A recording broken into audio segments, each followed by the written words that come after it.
Saya lanjutkan dua sisi Mas Arya Bima, Mas Abe tolong dijawab. Tadi Bung Hensat bilang Pak Jokowi ini dengan reshuffle kemarin itu kelihatan memang lebih nyaman ke relawan. Bahkan ketimbang dengan PDIP selaku partai pengusungnya dan juga selaku Pak Jokowi juga kadernya PDIP. Gini, realitasnya dulu ya. Bahwa pada saat Pilpres itu pengusungnya partai politik untuk memenangkan. Dan juga ada relawan, Ya. nah, ada itu. Bahkan sebagian relawan juga turut tidak hanya memenangkan tapi juga mengamankan. PDI Perjuangan sebagai partai pengusung jelas sekali bahwa pemerintahan ini adalah mandat dan amanat rakyat yang diberikan sejak 2014 dan harus selesai Sampai Oktober 2024. Ya. Ini tidak bisa. Tidak selesai dan harus sukses. Harus berhasil sesuai dengan keinginan mandat rakyat.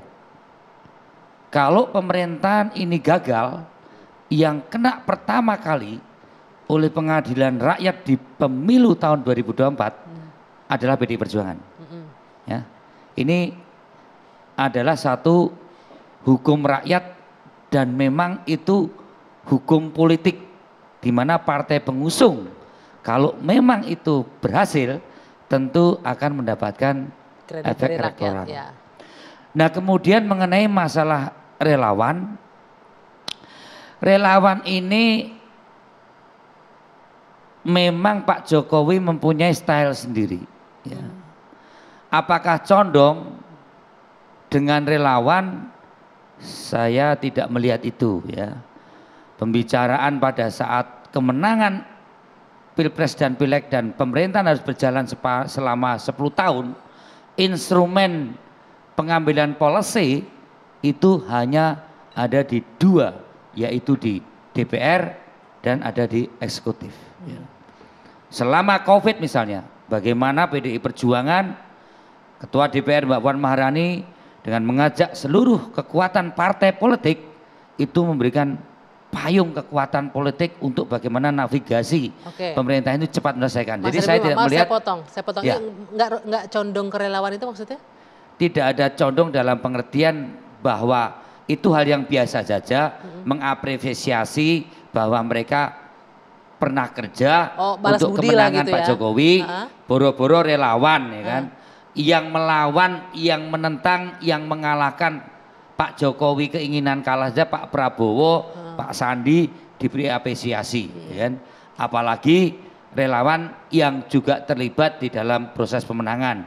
Jadi wajar-wajar aja menurut Anda. Bahkan sekarang Ibu Megawati Soekarno Putri menginstitusionalisasi supaya relawan-relawan ini kan hanya Pak Budiari. Sekian ribu relawan itu tidak mendapatkan akses untuk ikut mensukseskan pemerintahan. Maka institusionalisasi dengan koordinasi para relawan yang dikoordinir oleh Pak Baskara, Adian, kemudian Deddy Sitorus, ini supaya relawan ini lebih terarah juga mendapatkan pendidikan politik karena PDI Perjuangan melihat bahwa relawan ini adalah orang-orang yang memang berkeinginan untuk memberikan kontribusi di dalam lebih terarah, lebih juga bisa dapetin jabatan di posisi-posisi tertentu gitu, seperti yang kita saksikan beberapa hari terakhir ini. Ya intinya bahwa saya bicara soal relawan dulu ya. Soal relawan ini tidak usah dibenturkan antara relawan dan partai. Faktanya di dalam proses elektoral Pilpres, apalagi 2014 ya, Pilegnya itu tidak ada. Kalau Pilpres dan Pileg itu memang berbeda. Kekuatan partai dan relawan itu lebih dominan partai politik karena prosesnya itu ada di lapangan terlihat. Bung Hensat, Mas Abe bilang nggak usah dibenturkan lah relawan dengan partai politik. Jadi wajar-wajar aja kok relawan karena mereka juga berperan dalam kemenangan Pak Jokowi. Iya, saya nggak membenturkan, saya hanya membaca. Karena kenapa? Misalnya nih Partai Projo ini bikin acara ya, Pak Jokowi datang. Partai Projo, belum jadi partai ya, belum jadi partai ya. Bikin partai. Saya belum bicara soal Kominfo dan belum. Projo ya, saya bicara tadi relawan. Soal relawan dulu. Misalnya kan nih, Partai Projo bikin acara, Pak Jokowi datang, itu kan elu-elunya Jokowi semuanya begitu semua. Tapi begitu PDI Perjuangan, loh ini beda. Ini tegak lurusnya ke Ibu Mega, ingat ya gini. Soekarno Bung Karno mewariskan ajaran. Bu Mega yang paling mengerti ajaran Soekarno itu menjaga ajaran Soekarno tetap ada dengan memberinya wadah, membadankan ajaran Soekarno itu supaya long lasting ya di Indonesia di dalam tubuh partai politik yang namanya PDI Perjuangan. Dengan ajaran Soekarno itu, Ibu Mega mengembangkan partai ini sampai begitu besar. Bahkan Soekarno pun bikin partai politik tidak sebesar PDI Perjuangan. Poinnya apa? Poinnya adalah pada saat di PDI Perjuangan tokohnya adalah Megawati Soekarno Putri, bukan Pak Jokowi. Nah, jadi ini yang membuat Pak Jokowi merasa lebih nyaman dengan relawan dibandingkan dengan di PDIP tegak lurusnya sama Bu Mega bukan sama Presiden Jokowi. Begini, ini kan soal proses elektoral konstitusi di mana bahwa seorang presiden diusung oleh partai politik. Ya. Ini kan sesuatu komunikasi politik dalam koridor konstitusi kita. Relawan ini kan melakukan komunikasi politik secara umum.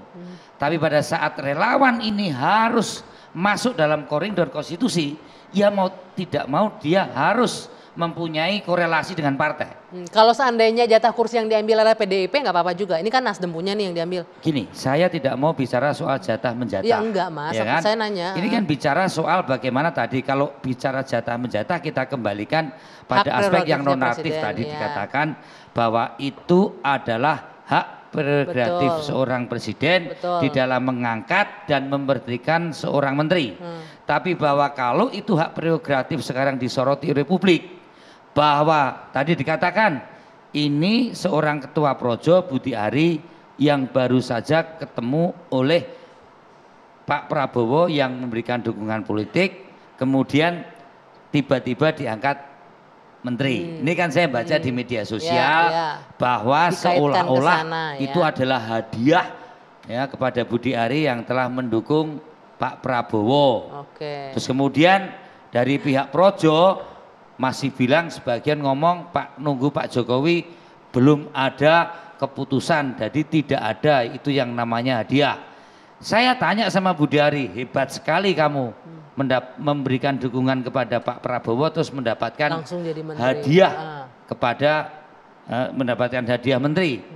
Ya, Budi Ari jawabnya Pak Jokowi pengen mendapatkan orang yang loyal untuk menyelesaikan tugas sampai Oktober karena partai politik nanti akan banyak yang bekerja untuk urusan pileknya harus terjawab. Enggak benar, harus cuti, harus izin dulu karena cuti kampanye. Sedangkan di Telkom atau di Kominfo tadi banyak program prioritas yang harus diselesaikan. Tapi bahasanya butuh yang loyal, artinya PDIP nggak loyal sama Pak Jokowi, itu terjawab sepertinya Bung Hensat. Iya dong, kalau Mas Abe bilang begitu. Mikirmu tidak sederhana kayak gitu. Loh, cara ngambil. Kan butuh yang loyal katanya. Yang loyal ya orang-orang Projo, berarti orang-orang dari PDIP, partai-partai pengusungnya lainnya. Saya tanya sama Budi Ari, ya kan. Lu dukung Prabowo, lu dapat hadiah Kominfo, dia bilang itu. Nggak ada kaitannya Mas, kan gitu dia.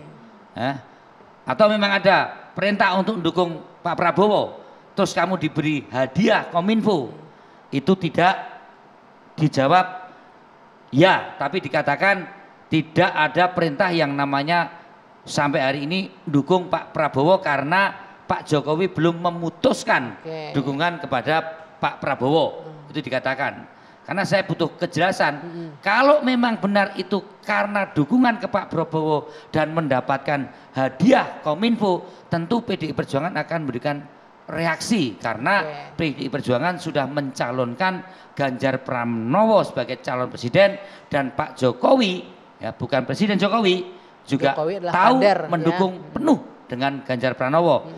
Inilah hal-hal yang perlu diluruskan karena seolah-olah Presiden menggunakan berbagai kekuasaannya untuk ikut terlibat di dalam proses 2024 khususnya dengan Pak Prabowo. Ini yang saya luruskan bahwa tidak ada hal yang terkait dengan reshuffle kemarin itu penuh bagaimana pemerintahan ini harus selesai sampai 2024 agar bekerja dengan efektif dan ya. PDI Perjuangan menghargai, menghormati putusan presiden. Oke. Termasuk baik. keputusan memberikan jabatan Budiari Kepada selaku ketua Projo. Projo ya. Oke, baik. Nanti akan ditanggapi. Ada Dijawab tadi. isu-isu itu memang kita perlu cermati dan tentunya kawan-kawan di Komisi 1 fraksi PDI Perjuangan akan melakukan fungsi pengawasan secara proporsional. Oke, baik. Nanti kita lanjutkan responnya Henry Satrio usai jeda saat lagi di Dua Sisi.